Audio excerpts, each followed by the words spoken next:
পাই academy, আমি দেবমাল্য। আজকে আমি তোমাদের ক্লাস 11-এর সেমিস্টার 2-র একটা খুবই গুরুত্বপূর্ণ চ্যাপ্টার রেডক্স রিয়াকশন পড়াবো।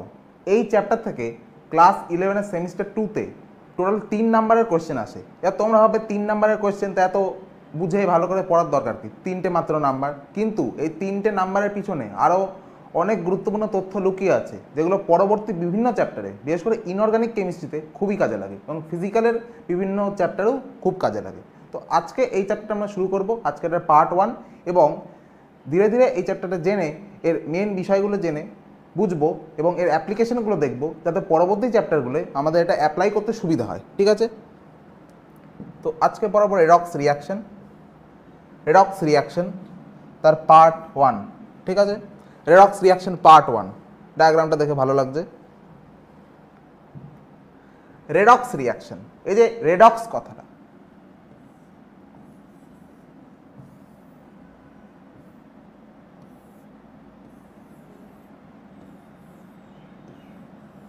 এই যে রেড আর অক্স, রেডক্স, রেড আর অক্স এই দুটো শব্দাংশ জুড়ে তৈরি। এই রেড দিয়ে আসছে রিডাকশন, REDUCTION, রিডাকশন, রিডাকশন মানে বিজারণ। আর অক্স দিয়ে আছে অক্সিডেশন,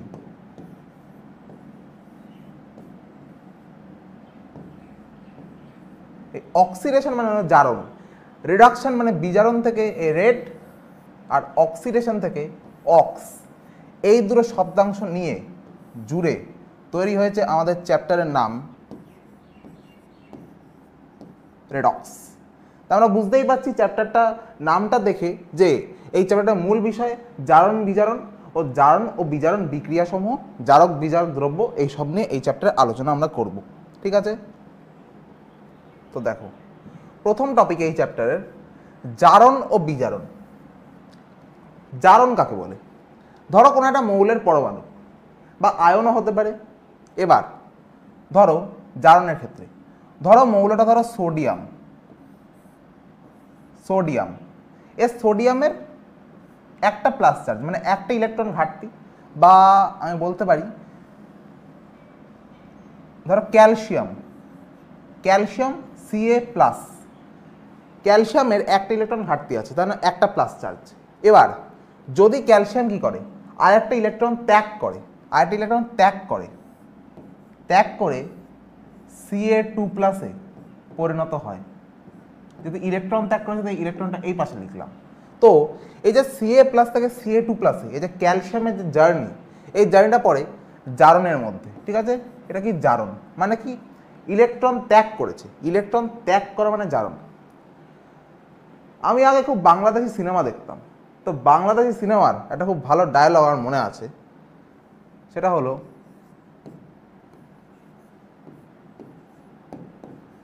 ইলেকট্রন ছাড়ন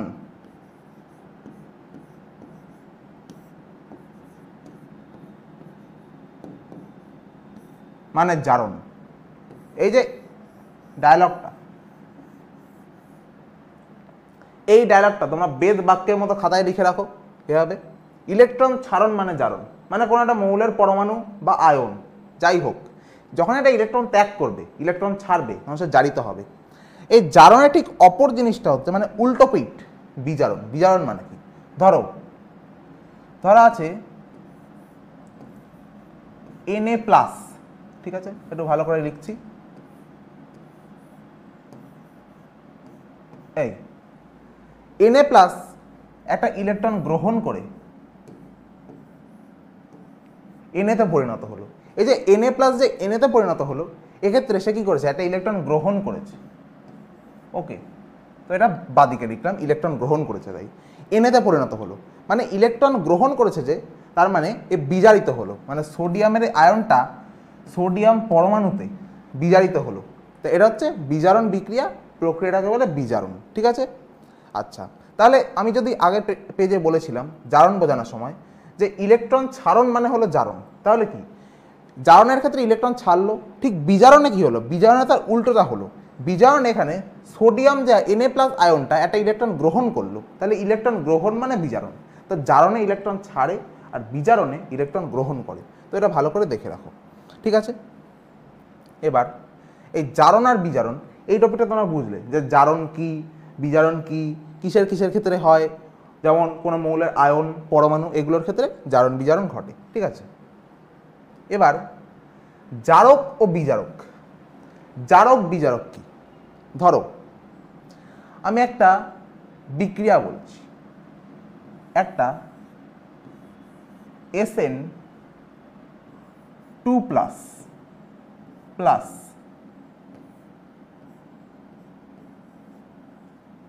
বা SN2+ প্লাস Fe3+, সেখান থেকে হয়ে গেল SN4+ প্লাস Fe2+। এবার ধরো যে SN কি হলো? SN এর যে 2+ আয়নটা 4+ আয়ন, এ কি করলো? জারণ সংখ্যা বৃদ্ধি হলো। তো এটার আগে আমি তোমাদের কাজ করছি, তোমাদের জারণ সংখ্যার ব্যাপারটা একটু বুঝিয়ে দিচ্ছি, তাহলে তোমাদের এইটা বুঝতে সুবিধা হবে। জারণ সংখ্যা মানে কি? কোনো একটা মৌল, কোনো একটা মৌলের পরমাণু, ধরো হিলিয়াম, এই হিলিয়াম মৌলের যে পরমাণু, হিলিয়াম যেহেতু কি এক পরমাণু অণু, তাই H এটা পরমাণু অণু। বা যদি বলতে পারি অন্য একটা, ধরো এখানে সোডিয়াম, এটা মৌলের পরমাণু আছে, ঠিক আছে। এবার এই সোডিয়াম মৌলের যে পরমাণু, এর জারণ সংখ্যা মানে কি? 0। মানে এটা কি, যেহেতু পরমাণু অবস্থায় আছে, আয়ন অবস্থায় নেই, তার মানে কি এর কোনো ইলেকট্রন বেশিও নেই, ইলেকট্রনের ঘাটতিও নেই। সোডিয়াম পরমাণু যে ইলেকট্রন বিন্যাস কি?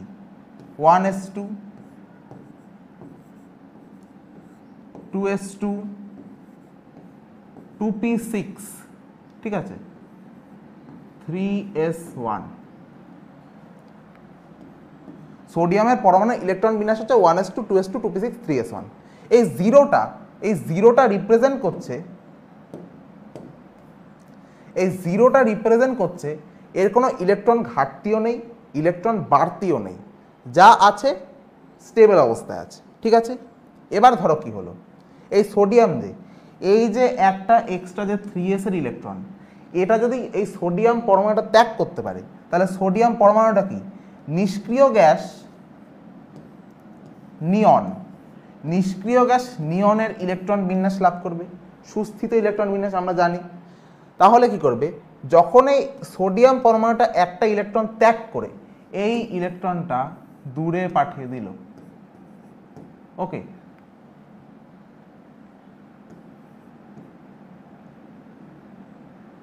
এই ইলেকট্রনটা দূরে পাঠিয়ে দিল, বাইরে পাঠিয়ে দিল, ঠিক আছে, পরমাণু সব কক্ষের বাইরে। তখন কি এই Na, সোডিয়াম যে পরমাণুটা, এটা Na+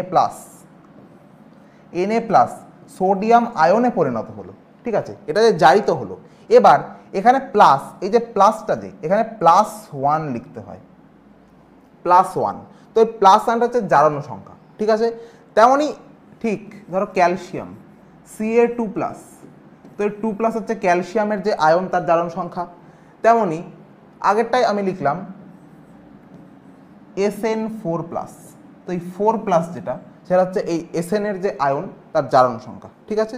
তো এইগুলোতে জারণ সংখ্যা। তেমনই জারণ সংখ্যা আমার নেগেটিভ হতে পারে, মানে ধরো N3-, এখানে নাইট্রোজেনের যে আয়নটা, নাইট্রাইড আয়ন। তো এগুলো বিভিন্ন নাম আছে, যখন তোমরা ইনঅর্গানিক কেমিস্ট্রি ব্লক কেমিস্ট্রি পড়বে, S block, P block, D block, তখন আয়নগুলোর নামগুলো জানবে। কোন মানে মৌলের পরমাণুর, বিভিন্ন মৌলের পরমাণুর কী কী জারণ সংখ্যা হতে পারে সেগুলো নিয়ে জানবে। আজকেও বলে দেবো, কিন্তু সেগুলো কিছু বেসিক, ঠিক আছে, যেগুলো বেশিরভাগ ক্ষেত্রে কাজে লাগে। তো এখানে নাইট্রোজেনের যে এখানে 3-, তো এর জারণ সংখ্যা -3। তাহলে অক্সিজেনের খুবই কমন জারণ সংখ্যা 2-, ঠিক আছে। অক্সিজেনের আরও হয়, তো 2-টা খুবই কমন, বেশিরভাগ ক্ষেত্রে এটাই হয়। তো এগুলো হচ্ছে জারণ সংখ্যা। তো জারণ সংখ্যা পজিটিভও হতে পারে, নেগেটিভও হতে পারে। তো এটা নিয়ে ভাবাতে 0ও হতে পারে, ঠিক আছে। যেই স্টেট ইলেকট্রন ঘাটতি মানে হচ্ছে প্লাস, আর যদি ইলেকট্রন অধিক থাকে তাহলে মাইনাস, এটাই হচ্ছে কথা, ওকে। এবার জারণ সংখ্যার পর আমি বললাম এর জারক ও বিজারক। Sn2+, Sn2+ এর জারণ সংখ্যা মানে দুটো ইলেকট্রন ত্যাগ করলো, আরো দুটো ইলেকট্রন ত্যাগ করলো, এটা হলো কি জারিত হলো।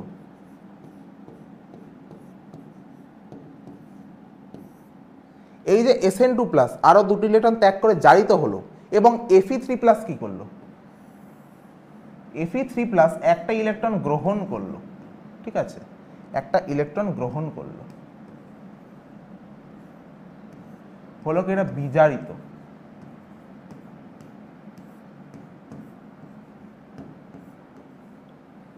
এই যে বিজারিত হলো এই Fe3+টা Fe2+ আর Sn2+টা Sn4+ এর জারিত হলো, এটা হচ্ছে জারণ বিজারণ একটা বিক্রিয়া, ঠিক আছে, জারণও ঘটছে বিজারণ ঘটছে, সেটা সম্পর্কেও আসবো।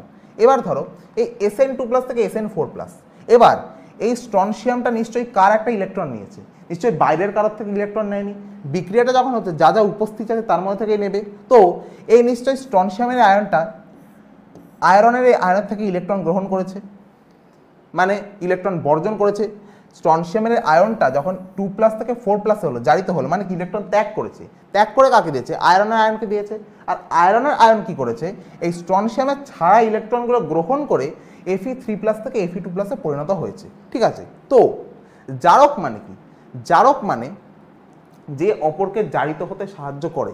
তো এই যে Fe3+ এ নিজে ইলেকট্রন গ্রহণ করেছে, অন্যের ইলেকট্রন নিয়ে অন্যকে কি করেছে, নিজে বিজারিত হয়েছে, অন্যকে জারিত করেছে, অন্যকে মানে Sn2+কে কিন্তু Sn4+ এ জারিত করেছে Fe3+, ঠিক আছে।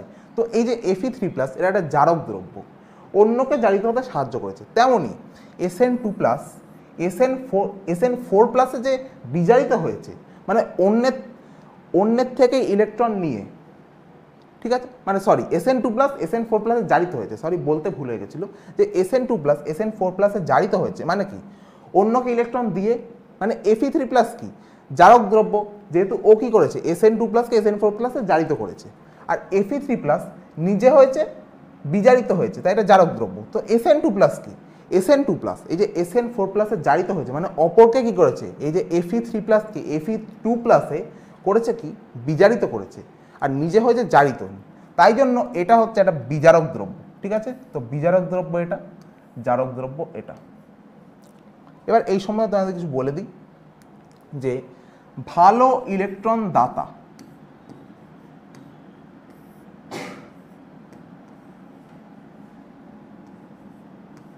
ভালো ইলেকট্রন দাতা, ভালো ইলেকট্রন দাতা যে ভালো ইলেকট্রন দিতে পারে, ওকে, দিতে পারে মানে কি অন্যকে ইলেকট্রন দিচ্ছে, মানে সে কি করছে অন্যকে বিজারিত করছে, তাহলে সে ভালো বিজারক দ্রব্য।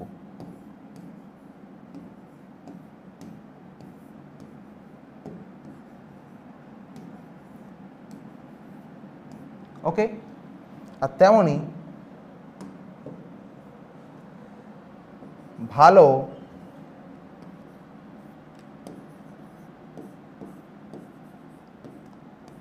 ভালো ইলেকট্রন গ্রহীতা,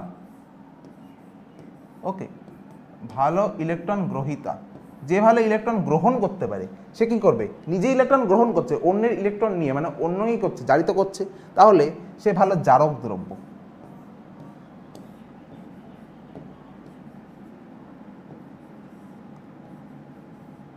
ওকে, ঠিক আছে। আগের রিঅ্যাকশনে আমরা দেখলাম যে যে জারক দ্রব্য সে নিজে হচ্ছে বিজারিত, আর যে বিজারক দ্রব্য সে নিজে জারিত হচ্ছে। এটা আমারও মাঝে মাঝে গুলিয়ে যায়, তোমাদেরও গুলাতে পারে, তাই সবসময় মনে রাখবে যে একটা জারক দ্রব্য বা যে জারক বিজারিত হয়,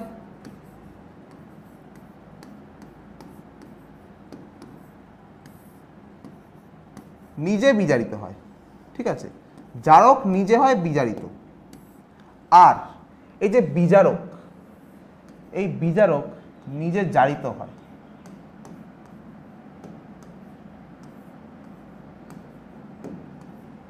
ঠিক আছে, তো এইটা জারক ও বিজারক সম্পর্কে যা জানার আমরা জানলাম। এবার অর্ধ বিক্রিয়া, অর্ধ বিক্রিয়াটা কি, আগের বিক্রিয়াটা আমি আবার লিখছি। এবার একটু ঘুরিয়ে দিচ্ছি,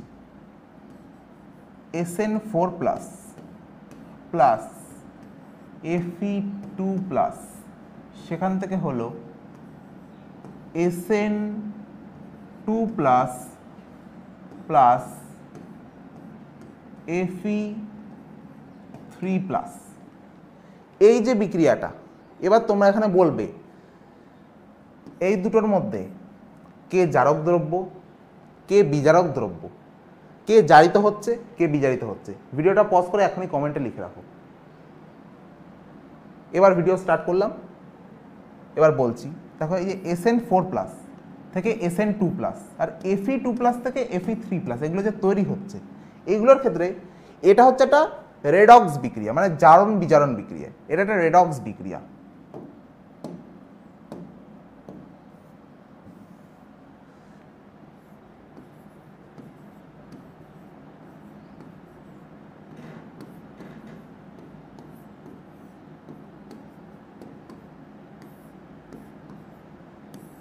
ওকে, এই বিক্রিয়াটা রেডক্স বিক্রিয়া। এবার এই রেডক্স বিক্রিয়ার দুটো পার্ট থাকে, দুটো পার্টের পরে এরা একটা রেডক্স বিক্রিয়ায় পরিণত হয়। সেই দুটো পার্ট কি? অর্ধ বিক্রিয়া। সেই দুটো হলো দুটো অর্ধ বিক্রিয়া। একটা হচ্ছে জারণ অর্ধ বিক্রিয়া,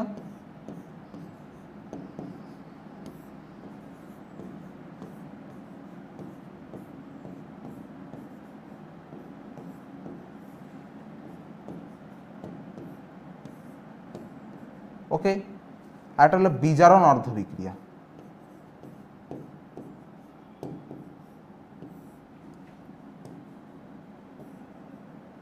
এখানে কোন মৌলের পরমাণুর জারণ ঘটছে? Fe। Fe যে কালি চেঞ্জ করে নি, কালি চেঞ্জ, কালি চেঞ্জ, এই কালি, এই এই এ তো হয়ে গেছে। এই যে Feর যে আয়ন, তার জারণ হচ্ছে, ঠিক আছে? তার জারণ সংখ্যা দেখেছো, বৃদ্ধি পাচ্ছে, বৃদ্ধি পাচ্ছে। তো এখানে Fe2 প্লাস থেকে, Fe2 প্লাস থেকে হলো কিসে? Fe3 প্লাসে। আর ইলেকট্রন এখানে লিখবো কোন দিকে? ইলেকট্রন লেখারও নিয়ম আছে।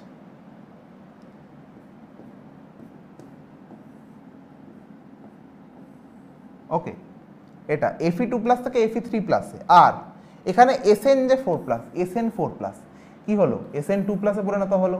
মানে কি? মাইনাস, ইলেকট্রন কি করছে? কমছে। ইলেকট্রন সংখ্যা মানে জারণ সংখ্যা কমছে, ইলেকট্রন এর ভেতরে ইলেকট্রন কি হচ্ছে? ঢুকছে, তাই তো? তার মানে কি? এটা হচ্ছে বিজারিত হচ্ছে, মানে এটা বিজারণ অর্ধ বিক্রিয়া। যেহেতু SN এর আয়নটা বিজারিত হচ্ছে, তো এটা বিজারণ অর্ধ বিক্রিয়ার মধ্যে পড়বে। তো SN4 প্লাস থেকে হলো SN2 প্লাস। ওকে, মাইনাস, ঠিক আছে? SN4 প্লাস থেকে SN2 প্লাস। এবার এটা মনে রাখলে, সবসময় মনে রাখবে, খাতায় লিখে রাখো, বিজারণে ইলেকট্রন বাম দিকে লেখা হয়, বা বিজারণ বিক্রিয়ায় ইলেকট্রন বাম দিকে লেখা হয়। যেমন এই আগের পেজে দেখো, SN কি হয়েছে? SN এর আয়ন SN4 প্লাস বিজারিত হয়েছে SN2 প্লাসে, তো এখানে বাম দিকে ইলেকট্রন লেখা হয়েছে রিয়াকশনের লেফট সাইডে। তো Fe2 প্লাস আয়ন Fe3 প্লাসে পরিণত হয়েছে, জারিত হয়, জারণের ডান দিকে লেখা। তো এইটা লিখে রাখো যে বিজারণে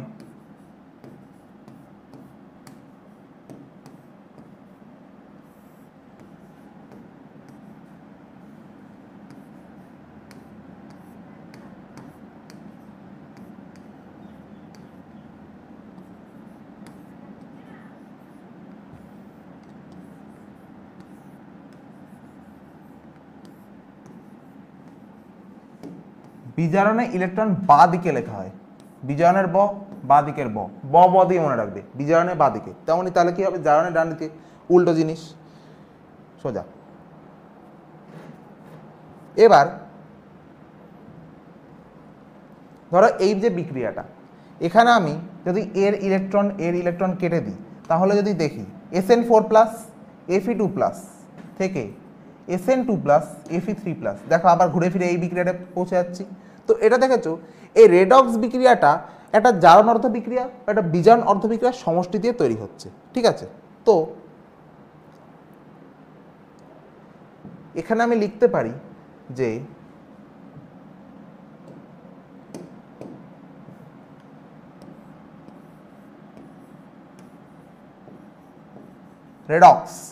রেডক্স বিক্রিয়া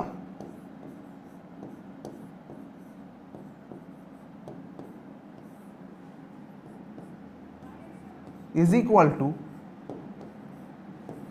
জারণ অর্ধ বিক্রিয়া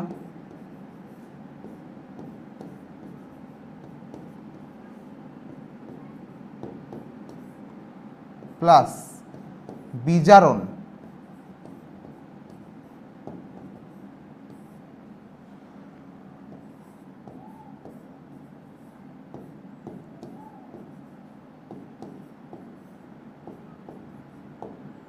অর্ধ বিক্রিয়া। একটু এখানে অসুবিধা হচ্ছে, এটা বুঝে নিও, লেখাটা খারাপ হয়ে গেছে, এটা বুঝে নিও। জারণ অর্ধ বিক্রিয়া প্লাস বিজারণ অর্ধ বিক্রিয়া মানে হচ্ছে রেডক্স বিক্রিয়া, ঠিক আছে। এইভাবে বিভিন্ন রেডক্স বিক্রিয়া করা হয়, আরও পরে বিভিন্ন জিনিস দেখাবো। তো এরপর Na0 আবার দেখাচ্ছে একটু আগে,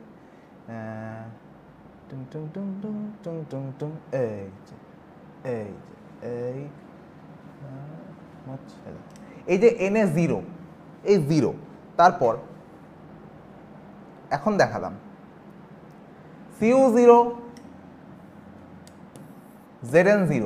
এই যে 0 মানে কি, মানে মুক্ত অবস্থায় আছে। এই যে মৌলের পরমাণুগুলো মুক্ত অবস্থায় আছে বা মৌল অবস্থায়, বিশেষ করে মুক্ত অবস্থা বলা হয়।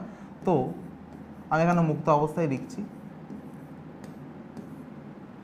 মুক্ত অবস্থায় কোনো মৌলের পরমাণুর যে জারণ সংখ্যা সেটা 0 হয়, 0 Cu0 Zn0, তারপর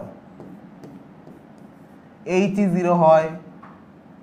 তারপর আমি বলতে পারি ধরো K0 হয়, Na0 একটু দেখেছি। তো এগুলো হচ্ছে মুক্ত অবস্থায় কোনো মৌলের পরমাণুর যে জারণ সংখ্যা সেটা 0 হয়। আর 0 মানে কি, সেটা কখনো আয়ন না, সেটা সবসময় একটা পরমাণু থাকবে, ঠিক আছে। আয়ন মানে তার কোনো একটা চার্জ বেশি থাকবে বা কম থাকবে, ইলেকট্রন ঘাটতি থাকবে বা বাড়তি থাকবে, ঠিক আছে। দ্বিতীয়ত হাইড্রোজেন, এগুলো খাতায় নোট করে রাখবে ভালো করে, এগুলো খুব ইম্পর্টেন্ট, এগুলো এই চ্যাপ্টারের কোর।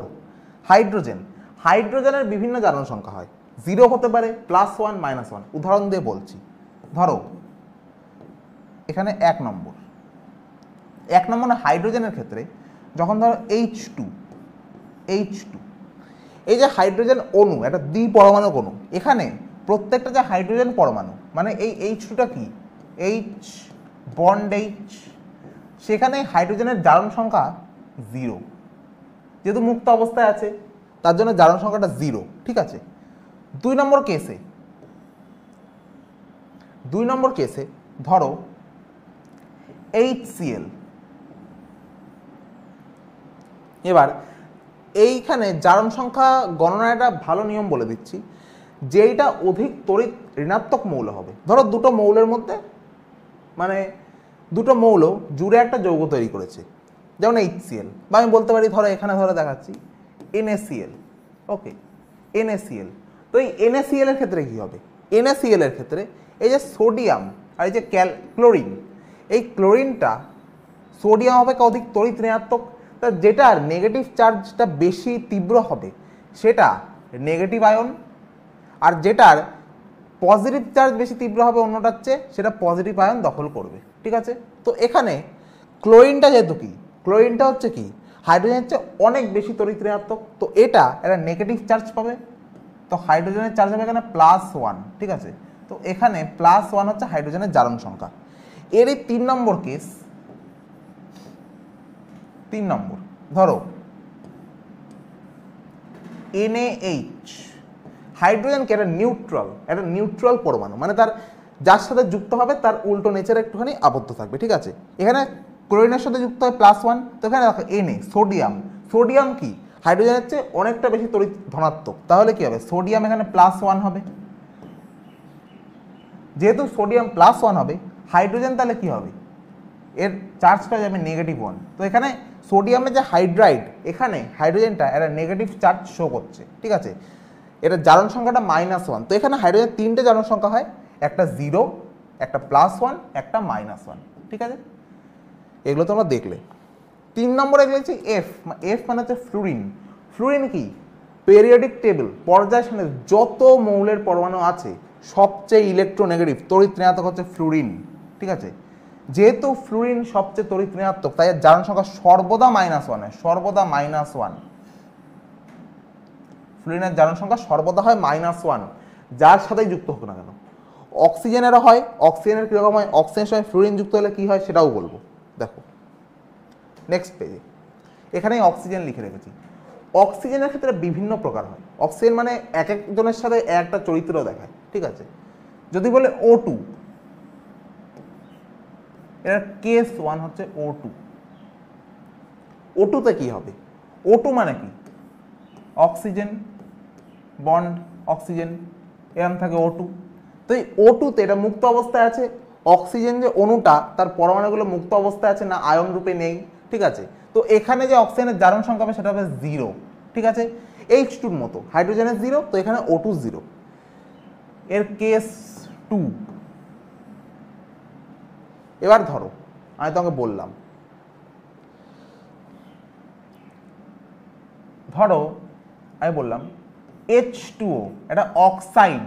যখন কোনো অক্সাইডের মধ্যে, মানে অক্সিজেন থাকলে অক্সাইড হবে, অক্সাইড গঠন করতে গেলে অক্সিজেন লাগবে। তো এটা অক্সাইডে কোনো একটা অক্সিজেন, যেমন এটা কি hydrogen die oxide, dihydrogen oxide, oxygen আছে। তো যে কোনো অক্সাইডের ক্ষেত্রে অক্সিজেনের মানে জল যেমন ডাইহাইড্রোজেন অক্সাইড, যে কোনো অক্সাইড ফর্মেশনে, বা আমি বলতে পারি N2O, এটাও বলতে পারি। তো এরকম যে কোনো অক্সাইডের ক্ষেত্রে যে অক্সিজেনের যে জারণ সংখ্যা হবে সেটা হবে -2। কি বললাম? -2। এই -2টা আমি আগেও বলেছি খুবই কমন একটা জারণ সংখ্যা ফর অক্সিজেন। অক্সিজেনের খুবই কমন জারণ সংখ্যা -2। যে কোনো অক্সাইডের ক্ষেত্রে এটা -2 হয়। এটা ডাইহাইড্রোজেন অক্সাইড। তেমন 3 নম্বরে হচ্ছে, ধর আমি বললাম H2O2, ঠিক আছে। ক্লাস 11 একটা চ্যাপ্টার আছে যার নাম হাইড্রোজেন। ওখানে এই যে অণুটা, এই অণুটা সম্পর্কে অনেকটা বিস্তারিত জানবে যে কীরকম হয়। এর নাম হাইড্রোজেন পারঅক্সাইড। তো এই পারঅক্সাইডের ক্ষেত্রে অক্সিজেনের যে জারণ সংখ্যা হবে, একটা O পরমাণুর জারণ সংখ্যা কত হবে? H2O2। তাহলে দেখো এখানে দুটো হাইড্রোজেন, মানে +1 যোগ +1 মানে +2। ধরো এই হাইড্রোজেনটা +2 নিয়ে আছে, তো O2 হচ্ছে -2 নিয়ে থাকবে, -2 স্টেবল করতে গেলে, ঠিক আছে। এটা অণু ফরমেশন করতে গেলে +2 যখন এটা নিয়ে আসে তো এটা -2। এবার যেহেতু দুটো আছে, দুটোই তো -2 হতে পারে না, তাহলে কি হয়? -4 হয়ে যাবে। তাই একটা অক্সিজেনের যে চার্জটা হবে সেটা হচ্ছে -1 হবে। তো কোনো পারঅক্সাইডের ক্ষেত্রে, যেমন হাইড্রোজেন পারঅক্সাইডে অক্সিজেনের জারণ সংখ্যা হয় -1, ঠিক আছে। এগুলো খাতায় নোট করে রাখবে, বিভিন্ন ক্ষেত্রে এগুলো দরকার হয়, অক্সিজেনের বিভিন্ন জারণ সংখ্যা। 4 নম্বর কেস অক্সিজেনের 4 নম্বর কেস, মানে বহুত দূর সম্পর্ক এর, ঠিক আছে। KO2, নতুন যৌগ একটা, ঠিক আছে। এই যে KO2, এখানে কে কি সর্বদা +1 হবে। এটা আমি পরের এই পয়েন্টটা বলবো, 5 নম্বর পয়েন্টে, বা আগেই বলে দিচ্ছি। ধরো একটা যে সোডিয়াম, আমি আগে বলেছি সোডিয়াম, পটাশিয়াম, ঠিক আছে। এগুলোর ক্ষেত্রে যে ক্ষার ধাতু, এগুলোকে বলে কি পর্যায় সারণী। যাদের পড়া হয়েছে তারা জানো, বা যাদের পড়া হয়নি তারাও টেনে অনেকটা জেনেছো, বা আমি যখন পড়াবো এখানে তখনও তোমরা বুঝবে যে সোডিয়াম, পটাশিয়াম এগুলোকে বলে ক্ষার ধাতু, অ্যালকালি মেটাল, ঠিক আছে। তো এই অ্যালকালি মেটালদের ক্ষেত্রে সর্বদা যখন যৌগ ফর্মেশন করে সেক্ষেত্রে জারণ সংখ্যাটা +1 হয়। ফ্লুরিনের যখন -1, ফ্লুরিন মানে -1, বা হ্যালোজেনের -1, ক্লোরিন, ব্রোমিন -1, তো এগুলো +1 হয়। তেমনই ধরো আমি বললাম CA বা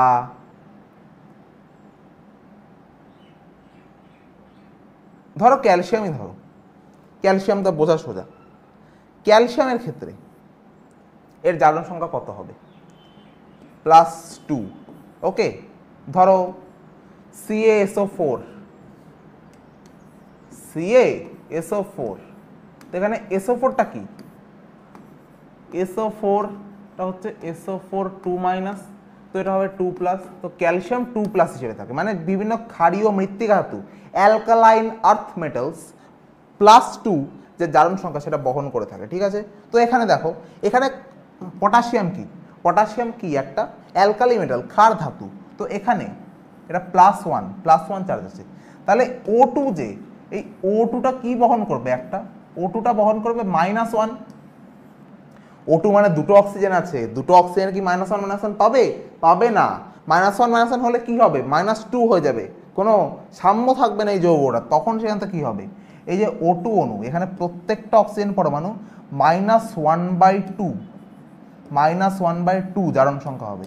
তো এখানে দেখো জারণ সংখ্যা হচ্ছে একটা মূলদ সংখ্যা হয়ে গেল, জারণ সংখ্যা একটা মূলদ সংখ্যা, ঠিক আছে। তো এখানে জারণ সংখ্যা শুধু ইন্টিজার টাইপ হবে তা না, মূলদ সংখ্যা হয়ে যাচ্ছে। তো এখানে এই যে সুপার অক্সাইড যখন, সেখানে অক্সিজেনের জারণ সংখ্যাটা -1/2, তো এটাও জেনে রাখো, এটাও কাজে লাগে, ঠিক আছে। আরও কিছু ধরো, এটা কেস নাম্বার 4 ছিল, কেস নাম্বার 5টা কোথায় লিখি, আচ্ছা আমি এটা একটু মুছছি, এটা একটু মুছলাম, ঠিক আছে। এখানে কেস নাম্বার অক্সিজেনের মধ্যে কেস নাম্বার 5, ঠিক আছে, অক্সিজেনের কেস নাম্বার 5, ধরো OF2 আর O2F2, এই দুটো ক্ষেত্রে কি হচ্ছে, আমি আগে বলেছি যেটা অন্যটার থেকে বেশি তড়িৎ ধনাত্মক সেটা পজিটিভ দেখাবে, অন্যটা থেকে বেশি তড়িৎ ঋণাত্মক নেগেটিভ দেখাবে। ফ্লুরিন অক্সিজেনের চেয়ে অনেকটা বেশি তড়িৎ ঋণাত্মক, ফ্লুরিন সবচেয়ে বেশি তড়িৎ ঋণাত্মক মৌল পর্যায় সারণীতে, তাহলে এটা সর্বদা -1, তার দুটো ফ্লুরিনকে একসাথে -2 দেখাবে, তো অক্সিজেনকে এখানে +2 দেখাতে হবে, তো অক্সিজেন এখানে জারণ সংখ্যা +2, সাম্য বজায় রাখতে হলে +2 দেখাতে হবে। তাহলে এখানে O2F2, এখানে দুটো ফ্লুরিন -2, তাহলে দুটো অক্সিজেনকে কি হবে +2, তাহলে একটা অক্সিজেনের কি হবে এখানে +1, তো এখানে অক্সিজেনের জারণ সংখ্যা হচ্ছে +1, ঠিক আছে। তো এই O2F2 অণুতে বা অণু না যৌগে অক্সিজেনের জারণ সংখ্যা হচ্ছে +1, ঠিক আছে। তো এগুলো হচ্ছে অক্সিজেনের, মানে বহুদূর সম্পর্কে এই অক্সিজেনের, ঠিক আছে। এবার আমি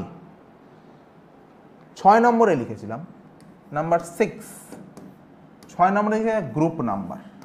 এই গ্রুপ নাম্বার মানেটা কি, জারণ সংখ্যা ক্যালকুলেশনের নিয়মাবলী অনুযায়ী কোন মৌলের পরমাণুর জারণ সংখ্যা তার গ্রুপ নাম্বার মানে পর্যায় সারণীতে শ্রেণী সংখ্যা অপেক্ষা বেশি হতে পারে না। ধরো আমি লিখলাম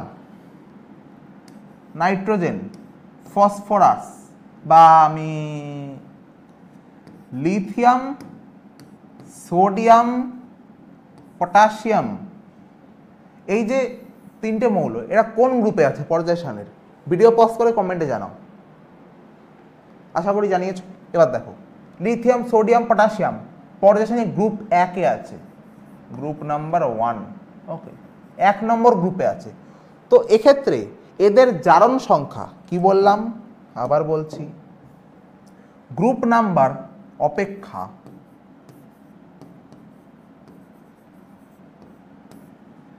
অক্সিডেশন নাম্বার, জারণ সংখ্যা মানে oxidation number, oxidation number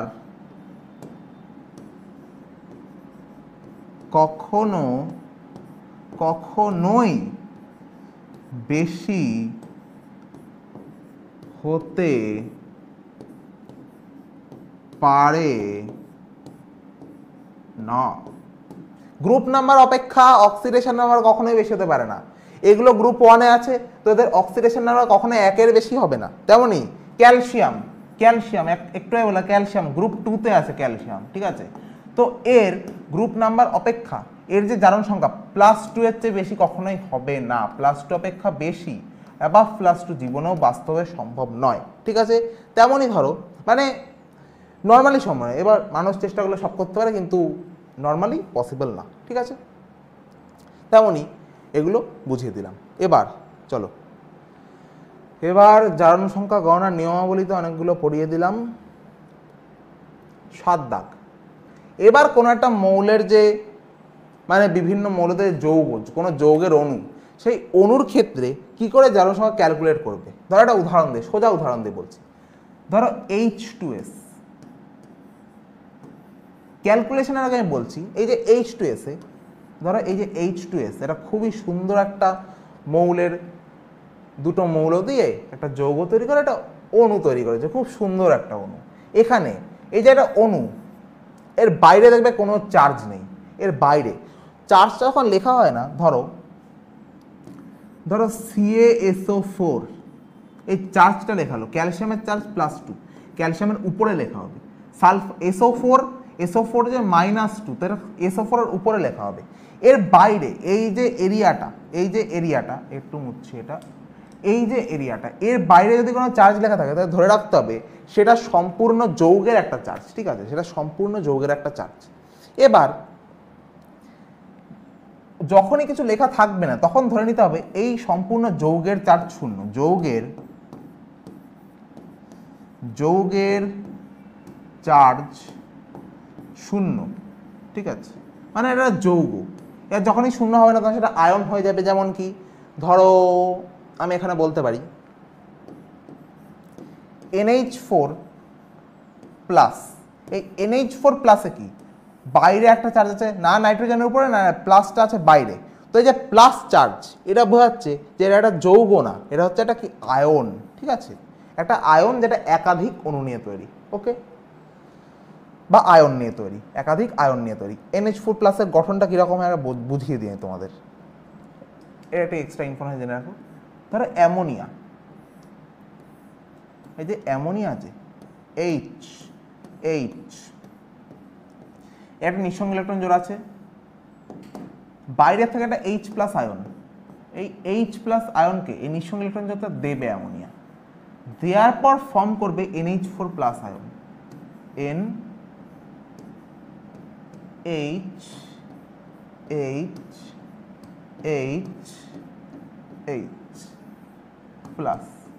okay. এটা হচ্ছে NH4+ আয়নের গঠন, এটা হচ্ছে একটা অসমযোজী বন্ধন। যারা কেমিক্যাল বন্ডিং পড়া হয়ে গেছে তারা জানো, না হলে পরে পড়াবো তো অবশ্যই, তখন জেনে যাবে, ঠিক আছে। এবার তো এখানে বললাম যে একটা যৌগের ক্ষেত্রে চার্জ শূন্য, বা আরেকটা ভালো নিয়ম লিখে রাখো কোন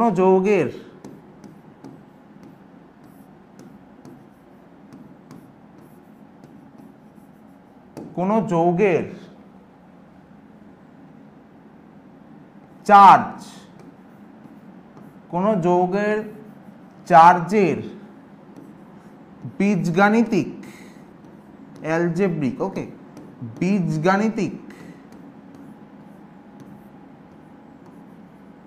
সমষ্টি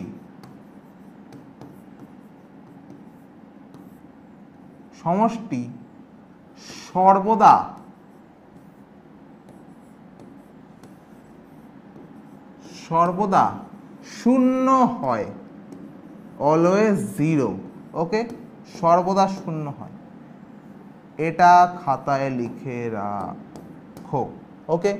কোন যৌগের চার্জের বীজগাণিতিক সমষ্টি সর্বদা শূন্য হয়, খাতায় লিখে রাখো। হাতের লেখাটা একটু কম্প্রোমাইজ করে নিও, আগের ভিডিও যারা দেখেছো জানো আমার হাতের লেখা কেমন, ঠিক আছে।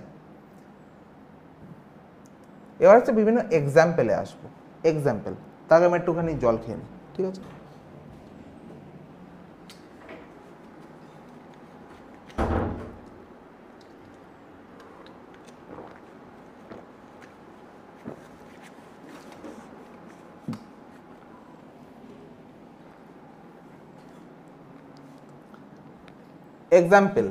এক্সাম্পল কিসের? জারণ সংখ্যা ক্যালকুলেশন করার। একটা যৌগ দেয়া আছে, এর নাম কি? এর নাম হচ্ছে সালফিউরিক অ্যাসিড। এখানে আমি সালফার, এই সালফারের জারণ সংখ্যা ক্যালকুলেট করব। আমি জানি না। হাইড্রোজেন কমন, নিয়মে বলে দিয়েছি আছে। অক্সিজেন কমন, নিয়মে বলে দিয়েছি আছে, ঠিক আছে। এই যে হাইড্রোজেন কি হতে পারে? +1 0 -1। এবার কি হাইড্রোজেনের সাথে কি এমন কোনো মৌল আছে যেটা তার চেয়ে বেশি ইলেকট্রো পজিটিভ নেই? তাহলে হাইড্রোজেন কি +1 শো করবে। তাহলে এই যে হাইড্রোজেন যেটা যৌগ আছে তাই 0 শো করবে না, ঠিক আছে। তো হাইড্রোজেনের ক্ষেত্রে জারণ সংখ্যাটা +1, ঠিক আছে। দুটো হাইড্রোজেন +2 হবে। আমি সালফারেরটা ক্যালকুলেট করব। সালফারের আমি ধরে নিলাম সালফারের জারণ সংখ্যা হচ্ছে এক্স। এক্স না ধরে অন্য কিছু ধরতে পারি, আমি একটা জেড ধরে নিলাম। অক্সিজেন, অক্সিজেন একটা গাঢ় সালফিউরিক অ্যাসিড, এটা অক্সাইড রূপে আছে, ঠিক আছে, অক্সাইড রূপে। এগুলো পড়ে পড়ে তোমরা বুঝবে কোথায় অক্সাইড অক্সিজেন, কোথায় পার অক্সাইড সুপার অক্সাইড। তো এখানে অক্সাইড রূপে আছে। তো প্রত্যেকটা অক্সিজেন পড়ার জারণ সংখ্যা -2। তো দেখো, আর যে টোটাল বীজগাণিতিক সমষ্টি সেটা 0, বাইরে কোনো চার্জ নেই, কিন্তু এটা যৌগ কিন্তু একটা, তাই বীজগাণিতিক সমষ্টি 0, ঠিক আছে, একটু আগেই বললাম। তো দুটো হাইড্রোজেন H2SO4, দুটো হাইড্রোজেন, তার দুটো +2 +2 প্লাস জেড, চারটে অক্সিজেন -8 ইজ ইকুয়াল টু 0। ইকুয়েশনটা সলভ করে আমি বলতে পারি যে জেড ইজ ইকুয়াল টু +6। তো এখানে যে সালফারের যে জারণ সংখ্যা H2SO4 এর সালফারের জারণ সংখ্যা +6। ওকে, তো এই একটা এক্সাম্পল দেখালাম। নেক্সট NH4NO3, এখানে দুটো নাইট্রোজেন আছে, দুটো নাইট্রোজেনের কীরকম জারণ সংখ্যা দেখাবো। দেখো NH4NO3 এই যে একটা যে যৌগ, এটা একটা সমযোজী বন্ধনে, কিন্তু এটা তোমার সমযোজী বন্ধন নেই, এটা একটা আয়নীয় বন্ধন আছে। মানে কি, এটাকে মানে জলীয় দ্রবণে বিশ্লিষ্ট করা যায়। NH4NO3 কে জলীয় দ্রবণে NH4 প্লাস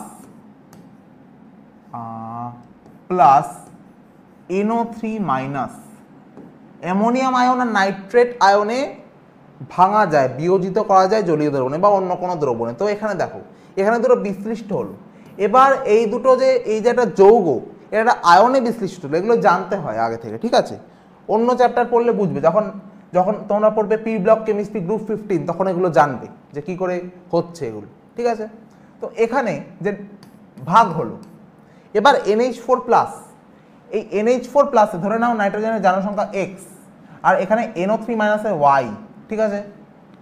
তো দেখো দুটো ইকুয়েশন পাবো, দুটো ইকুয়েশনে NH4+ এ x প্লাস চারটে হাইড্রোজেন। দেখো নাইট্রোজেন হাইড্রোজেনের চেয়ে বেশি তড়িৎ ঋণাত্মক, তাহলে হাইড্রোজেন পজিটিভ হবে +1। তো হবে কি +4 ইজ ইকুয়াল টু 0, ঠিক আছে। নাইট্রোজেনের সঙ্গে চারটে হাইড্রোজেন যুক্ত আছে, চারটে হাইড্রোজেন প্রত্যেকটা +1 +4 ইজ ইকুয়াল টু 0 হবে না, এটা ভুল। এটা একটা আয়ন, যৌগ তো না, এর বাইরে কত চার্জ আছে প্লাস, তো +1 চার্জ দেবো, ঠিক আছে। x + 4, এটা হচ্ছে x, চারটে হাইড্রোজেন +1 করে +4 ইজ ইকুয়াল টু +1, একটা প্লাস চার্জ বাইরে আছে। তো এখানে এই সমীকরণটা সলভ করে একটা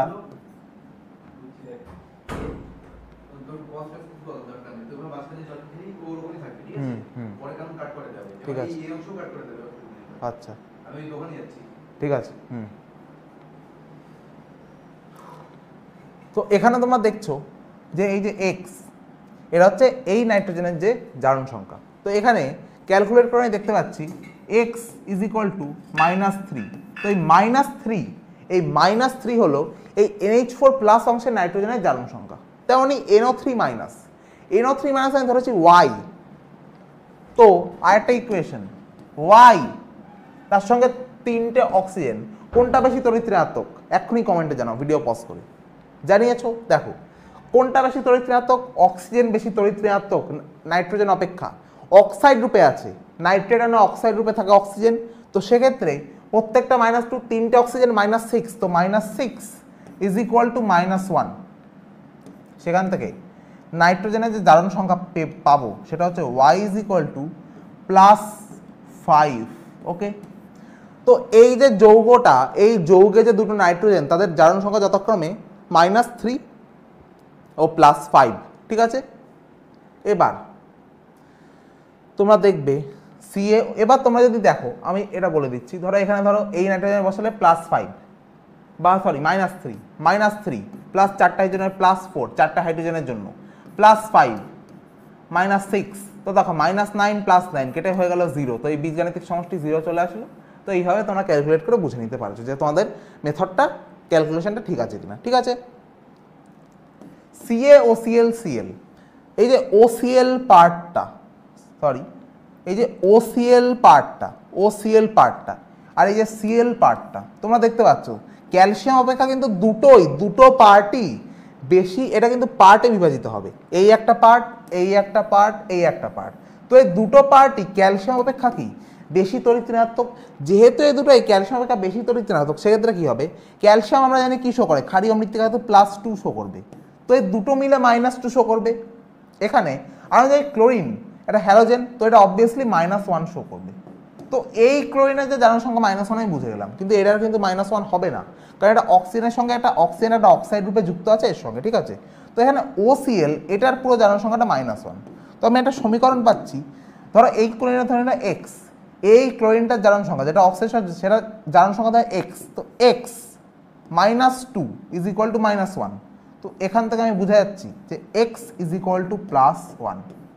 তো এইখানে একটা ক্লোরিন হচ্ছে +1 যেটা অক্সিজেনের সঙ্গে যুক্ত আছে, অন্যটা হচ্ছে -1 যেটা অক্সিজেনের সঙ্গে যুক্ত নেই, সেটা -1, ঠিক আছে। কোনো গন্ডগোল হলো মনে হচ্ছে, গন্ডগোল হয়েছে না? যখনই মাস্টার ভুল করবে, মাস্টারের ভুল না, মাস্টার তোমাদের চেক করছে তোমরা দেখছো কিনা। যে এখানে +1 টুকু ফেলেছো, মনোযোগ নেই, মনোযোগ দাও। -1 -2, ঠিক আছে, +1, ওকে, -1 -2 +1, ঠিকই তো আছে। মনোযোগ কোথায় গেছিল? হ্যাঁ, কনফিডেন্স রাখতে হবে, আমি তো এরকম গুলাবই, কনফিডেন্স রাখতে হবে যে -2 যোগ করলে তো +1 হবেই ক্যালকুলেশন করলে x এর ভ্যালু। তো এখানে তোমরা হচ্ছে -1 কেন হবে, যে ভেবেছো, হ্যাঁ কি করে হলো, যে কনফিডেন্স আছে সেইটা বুঝে গেছে যে মাস্টার কিন্তু একটু শয়তান আছে, ঠিক আছে। এটা বুঝিয়ে দিলাম। FeCO5 আরও একটা যৌগ। এখানে এই যে CO, এখানে আমি Feর জারণ সংখ্যা ক্যালকুলেট করব। এখানে দেখো CO, এই যে CO, এই CO কার্বন মনোক্সাইড, এটা প্রশম অণু, ঠিক আছে, এটা প্রশম অণু,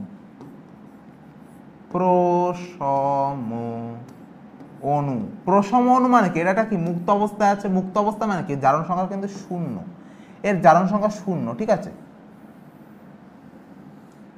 একটু ভালো করে লিখে দিচ্ছি, এটা খাতায় লিখে রাখবে। প্রশম অণু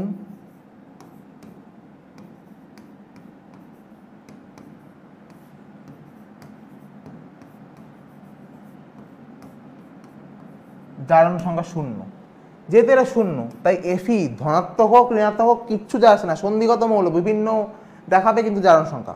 এখানে Feর জারণ সংখ্যা কত? Feর জারণ সংখ্যা 0, Feর জারণ সংখ্যা 0, CO 0, Fe 0, তাই এটা স্টেবল, বাইরে কোনো চার্জ নেই, যৌগ আছে 0 হবে, তো 0 + 0 = 0, ওকে। এবার ধরো এগুলো হচ্ছে বিভিন্ন প্রাইম এক্সাম্পল, ঠিক আছে, এটাও তার মধ্যে একটা। এখানে কার্বনের যে জারণ সংখ্যা, এখানে তোমরা দেখলে কোনো একটা মৌলের পরমাণু, কোনো একটা মৌলের পরমাণু অন্য একটা মৌলের পরমাণুর সঙ্গে বা অণুর সঙ্গে যুক্ত আছে, যেটার চার্জ 0, তাই এটার চার্জ 0। কিন্তু এখানে দেখো, এখানে কার্বন কিন্তু হাইড্রোজেন, দুটো হাইড্রোজেন একটা অক্সিজেনের সঙ্গে যুক্ত আছে। এর নাম কি কমেন্টে জানাও, ভিডিও পজ করে জানিয়েছো আশা করি। এবার দেখো এই যে কার্বনটা, এটা দুটো হাইড্রোজেনই কি দেখাবে, +1 দেখাবে, মানে 2 × +1 = +2, ওকে। তাহলে অক্সিজেন কি দেখাবে, -2 দেখাবে। এই রে -2 +2 তো কেটে যাচ্ছে, -2 +2 কেটে গেল, কার্বনের জারণ সংখ্যা কি হবে? এক্ষেত্রে কার্বনের জারণ সংখ্যা যেটা হবে, এখানে অক্সিডেশন নাম্বার অফ C = হয়ে যাবে 0, 0 হয়ে যাবে এখানে কার্বনের জারণ সংখ্যা, দেখেছো? মানে এখানে কার্বন এমন বিভিন্ন পরমাণুর সঙ্গে যুক্ত আছে যেগুলো কি +- জারণ সংখ্যা আছে, কিন্তু কার্বনের জারণ সংখ্যা 0। তেমনই এরকম আরেকটা উদাহরণ হয় গ্লুকোজ, C6H12O6, ওকে, C6H12O6, এটা হচ্ছে গ্লুকোজ অণু, ঠিক আছে, বা গ্লুকোজ এর যৌগটা। এর 12টা হাইড্রোজেন, প্রত্যেকটা +1 করে, 6টা অক্সিজেন, প্রত্যেকটা -2 করে, তো +12 -12, তো কত হলো, কেটে কুটে হয়ে গেল 0। তো কার্বনের জারণ সংখ্যা হবে 0, ওভারঅল জারণ সংখ্যা 0, তাই কার্বনের জারণ সংখ্যা 0। আশা করি বুঝতে পারছো, ঠিক আছে।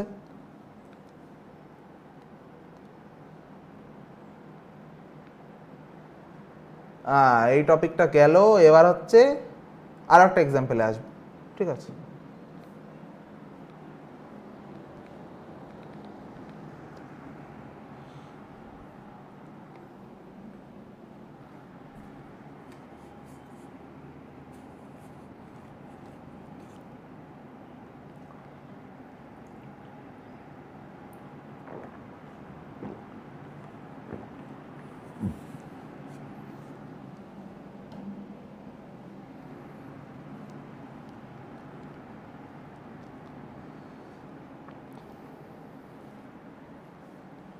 একটু জল খেয়ে নিলাম, গলাটা একটু ভিজিয়ে নিলাম, ভালো লাগলো আর কি, ঠিক আছে। তো দেখো এবারও কিছু এক্সাম্পল দেখাবো, বাট এখানে কি লেখা আছে, এক্সাম্পল বাট ব্যতিক্রম। মানে কি, কেমিস্ট্রি মানে এক্সেপশন, কেমিস্ট্রি এক্সেপশন ছাড়া কেমিস্ট্রি হয় না। দুজন মানে এরকম হাত ধরে এরকম জুড়ে আছে, ঠিক আছে।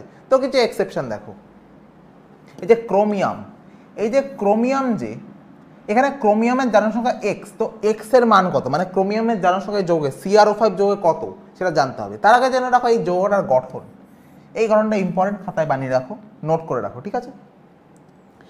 এই যে দেখতে পাচ্ছ, এই যে অক্সিজেনের সুন্দর বাটারফ্লাই এর মতো বন্ধন, ঠিক আছে, বাটারফ্লাই,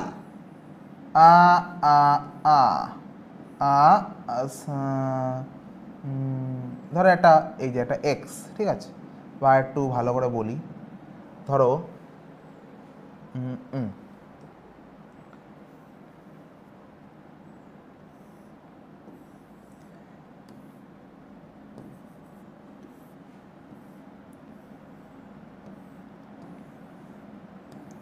এই যে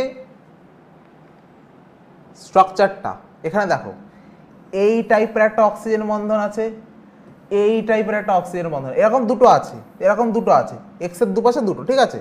তো এই যে বন্ধনগুলো, এগুলোকে বলে পারক্স বন্ধন, পারক্স বন্ধন। কি নাম এগুলোর,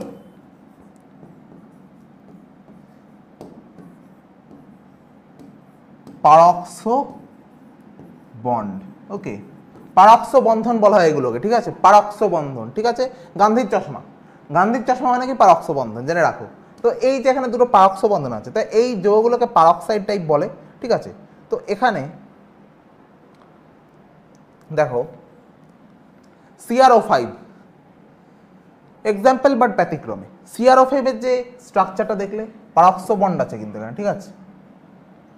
এবার ক্রোমিয়ামের যে জারণ সংখ্যা, এটা এক্স ধরা হয়েছে, ক্রোমিয়ামের জারণ সংখ্যা ধরা হয়েছে এক্স। এবার তোমরা দেখতে পাচ্ছ এখানে কটা অক্সিজেন আছে, 1 1 1 1 1, ঠিক আছে। 5টা অক্সিজেন আছে, 1 2 3 4 5, ঠিক আছে, 5টা অক্সিজেন। এখানে অক্সিজেন আরেকটা চরিত্র দেখাবে। এবার তোমরা ভাববে যে অক্সিজেন যদি অক্সাইড রূপে থাকতে পারে, এখানে CrO5 আছে, অন্য কিছু, এটা কিন্তু অক্সাইড রূপেই থাকে, ঠিক আছে। কিন্তু মেন টুইস্টটা কোথায় হলো, এই যে প্রত্যেকটা অক্সিজেন যে -2 করে দেখাবে, -2 করে যে প্রত্যেকটা অক্সিজেন শো করবে না, -2 করে একটা অক্সিজেন শো করবে। 5টা মানে কত, 5টা অক্সিজেন আছে, তো গুণ ফলে কি হবে, গুণে হয়ে যাবে হচ্ছে তোমার -10। তো এই যে -10, এই -10 যে শো করবে, ক্রোমিয়াম তাহলে কি শো করবে, ক্রোমিয়াম কি তাহলে x = কি +10 হবে, মানে ক্রোমিয়ামের জারণ সংখ্যা কি প্লাস নয়, মোটেও না। আমি যদি বলি যে ক্রোমিয়ামের ইলেকট্রন বিন্যাস কি, ক্রোমিয়ামের কত, স্ক্যান্ডিয়াম, ট্যানিয়াম, ভ্যান্ডিয়াম, ক্রোমিয়াম, ক্রোমিয়াম আছে 24-এ, 24 পরমাণু ক্রমাঙ্ক 24, তাই এটা কিসের মতো থাকবে, আর্গন 4s1 3d5। ক্রোমিয়ামে দেখতে পাচ্ছ তোমরা, ক্রোমিয়ামের যে ইলেকট্রন বিন্যাস, এখানে 4s যে অরবিটাল, মানে সর্ববহিস্থ যে অরবিটালগুলো, ঠিক আছে, 4s সর্ববহিস্থ অরবিটের যে অরবিটাল, 4s এ আছে একটা ইলেকট্রন, 3d তে আছে 5টা ইলেকট্রন, ঠিক আছে, 4s এ একটা, 3d তে 5টা। এই CrO5 এ অক্সিজেন যেহেতু নেগেটিভ, CrO5 এ অক্সিজেন কি নেগেটিভ, তাহলে ক্রোমিয়াম হতে হবে পজিটিভ। পজিটিভ মানে কিছু ইলেকট্রন ছাড়বে। ক্রোমিয়াম কি সর্ববহিস্থ কক্ষ ছাড়া অন্য কক্ষ থেকে ইলেকট্রন ছাড়তে পারবে, তা সেটা করে কি বন্ধনে অংশগ্রহণ করতে পারবে, সোজা কথা না। তাহলে কি এর কাছে টোটাল কটা ইলেকট্রন আছে, ছাড়ার জন্য 6টা ইলেকট্রন আছে, 6টার বেশি ইলেকট্রন কিন্তু ক্রোমিয়াম ছাড়তে পারবে না, ঠিক আছে। তো এই CrO5 যৌগে ক্রোমিয়ামের যে জারণ সংখ্যা, সেটা 10-এর 10 কিন্তু হতে পারে না। ক্রোমিয়ামের জারণ সংখ্যা CrO5 যে কখনোই +6 এর বেশি হতে পারবে না। তো এখানে ক্রোমিয়ামের জারণ সংখ্যা ধরে রাখতে হবে +6, ঠিক আছে। তো ক্রমে যায় +6 এর বেশি হতে হবে +6 ধরে এগিয়ে চলো, ঠিক আছে। তো এটা একটা ব্যতিক্রম। তো তেমনই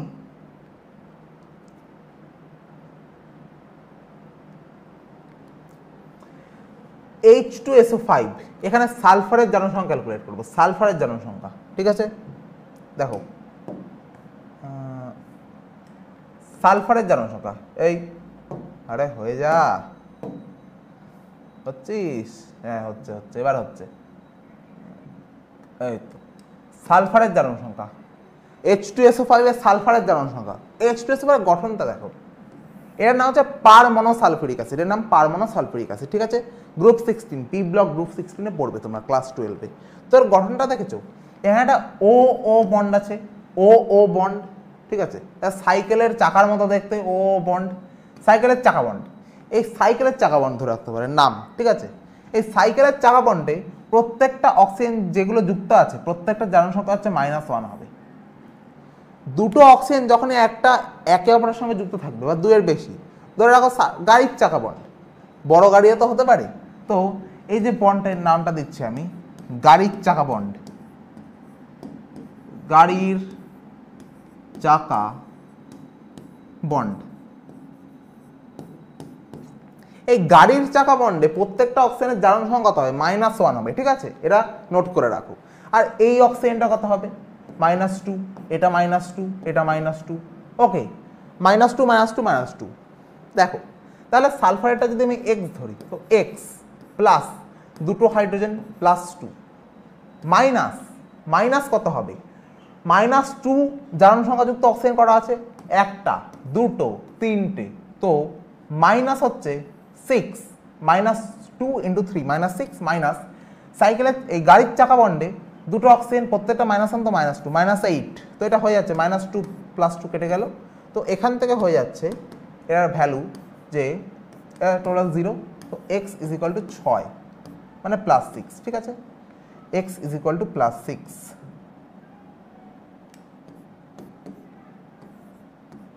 তো এখানে সালফারের জনসংখ্যা +6, ঠিক আছে। তেমনি Fe3O4, Fe3O4 মানে কি, ধরো Fe3O4, এবার Fe3O4 এ আমি জনসংখ্যা ক্যালকুলেশন করছি। Fe3O4 এটা কিন্তু একটা অক্সাইড রূপে আছে অক্সিজেন, তো -2, এরা প্রত্যেকটা যদি x হয়, তো অতএব x = বা সমীকরণটা দেখো 3x + 4 × -2 = 0, -8 হবে, -8 যাবে এদিকে, ঠিক আছে, হয়ে যাবে +8, 3 দিয়ে হয়ে যায় ভাগ, তো পুরোটা হচ্ছে +8/3। এই যে +8/3 এটা কিন্তু এফির জারণ সংখ্যা না এই যৌগে, ঠিক আছে। ক্যালকুলেশন করলাম, এক্সেপশন হবে না যৌগে, এই যৌগে এফির জারণ সংখ্যা +8/3 কিন্তু না, ঠিক আছে। দেখবে তোমরা যখন গ্রুপ 16 পড়বে ক্লাস 12-এ পি ব্লকে, তখন তোমরা দেখবে যে এই যে Fe3O4 মানে কি,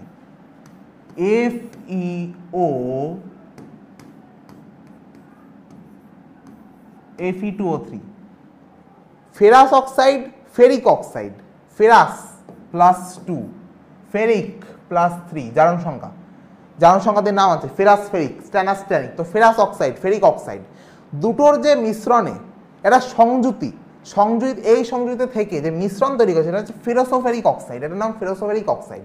তো এইখানে ফেরোসোফেরিক অক্সাইড মানে কি একটা মিশ্রণ যার সংযুতি FeO, Fe2O3।